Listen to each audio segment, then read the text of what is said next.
మరో జైత్ర యాత్రకు జననేత సీఎం జగన్ సిద్ధమవుతున్నారు. ఈ నెల 28 నుంచి సీఎం జగన్ ఎన్నికల ప్రచార సభలను నిర్వహించనున్నారు.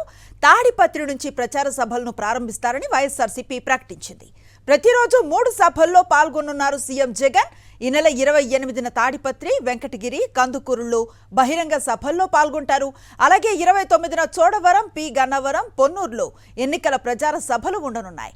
30న కొండెపి, మైదుకూరు, పీలేరు, మే 1న బొబ్బిలి, పాయకరావుపేట, ఏలూరులో సభలు నిర్వహించనున్నారు సీఎం జగన్. ఇదే అంశానికి సంబంధించి పూర్తి సమాచారం మా కరెస్పాండెంట్ రవీందర్ అందిస్తారు. రవీందర్, చూస్తూ ఉన్న ఇప్పటికే సిద్ధం, మేమంతా సిద్ధం సభలతో హోరెత్తించారు. ఒక పార్టీ క్యాడర్లో అద్భుతమైనటువంటి విశేష స్పందనగా అనిపించింది. ఇప్పుడు దీన్ని ఇంకొంత ముందుకు తీసుకువెళ్తూ ఒక జైత్ర యాత్రకు పిలుపునిస్తున్నారు ముఖ్యమంత్రి. ఎట్లాంటి డీటెయిల్స్ ఉన్నాయి?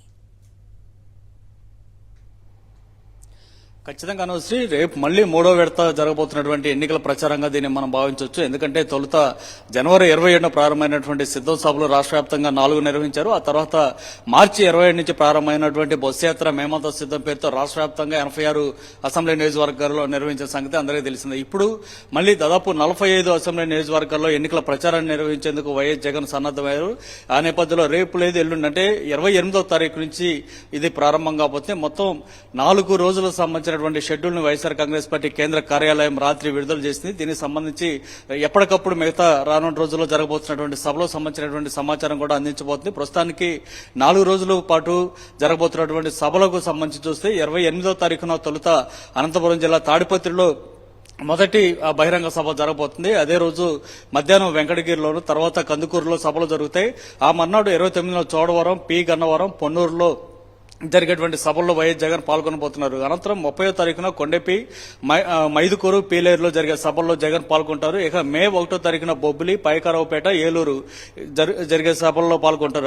ప్రస్తుతానికైతే 3 సభల్లో పాల్గొనే విధంగా రూట్ మ్యాప్ ను సిద్ధం చేసినప్పటికీ చివరి దశకు వచ్చేసరికి దాదాపు 4 సభల్లో పాల్గొనేలా కూడా ప్లాన్ చేసే అవకాశం ఉందనేది వైఎస్ఆర్ కాంగ్రెస్ పార్టీ నేతలు అయితే చెప్తున్నారు. ఇప్పటికే విస్తృతంగా రాష్ట్ర వ్యాప్తంగా అత్యధికంగా దాదాపు 140 నియోజకవర్గాల్లో జగన్ పర్యటనలో పూర్తి కాబోతున్నాయని చెప్పుకోవచ్చు. ఇప్పుడు ఎన్నికల ప్రచారం కూడా పూర్తయితే, ఎందుకంటే చూస్తూ ఉన్నాం గడిచిన కొంతకాలంగా ఆయన ప్రకటించినటువంటి మేనిఫెస్టో, గతంలో ప్రకటించినటువంటి మేనిఫెస్టోలో 99% పైగా అమలు చేసిన నేపథ్యంలో రాష్ట్ర వ్యాప్తంగా ప్రజలంతా జగన్ మీద ఎంతో నమ్మకం పెట్టుకున్నారు. ఆ నేపథ్యంలోనే జగన్ ఎన్నికల ప్రచారానికి వస్తున్నారన్నా, బస్సు యాత్రకు వస్తున్నారన్నా కూడా ఆయన చూసేందుకు పెద్ద సంఖ్యలో తరలి వస్తున్న పరిస్థితి అయితే కనిపిస్తుంది. ఇప్పుడు ఎల్లుండి నుంచి ప్రారంభం కాబోతున్నటువంటి ఎన్నికల ప్రచారాన్ని కూడా అదే స్థాయిలో ప్రజాస్పందన అయితే వచ్చే అవకాశం చాలా స్పష్టంగా కనిపిస్తుంది. ఈ లోపుగా మేనిఫెస్టోని ప్రకటించిన తర్వాత మళ్లీ ఎన్నికల ప్రచారం కొనసాగే అవకాశం ఉందని కూడా పార్టీ నాయకులు చెప్తున్న నేపథ్యంలో రాష్ట్ర వ్యాప్తంగా ప్రజలు జగన్ ఎన్నికల సభల కోసం ఎదురు చూస్తున్న పరిస్థితి అయితే కనిపిస్తూ ఉంది. Anusri, right, thank you Ravinder.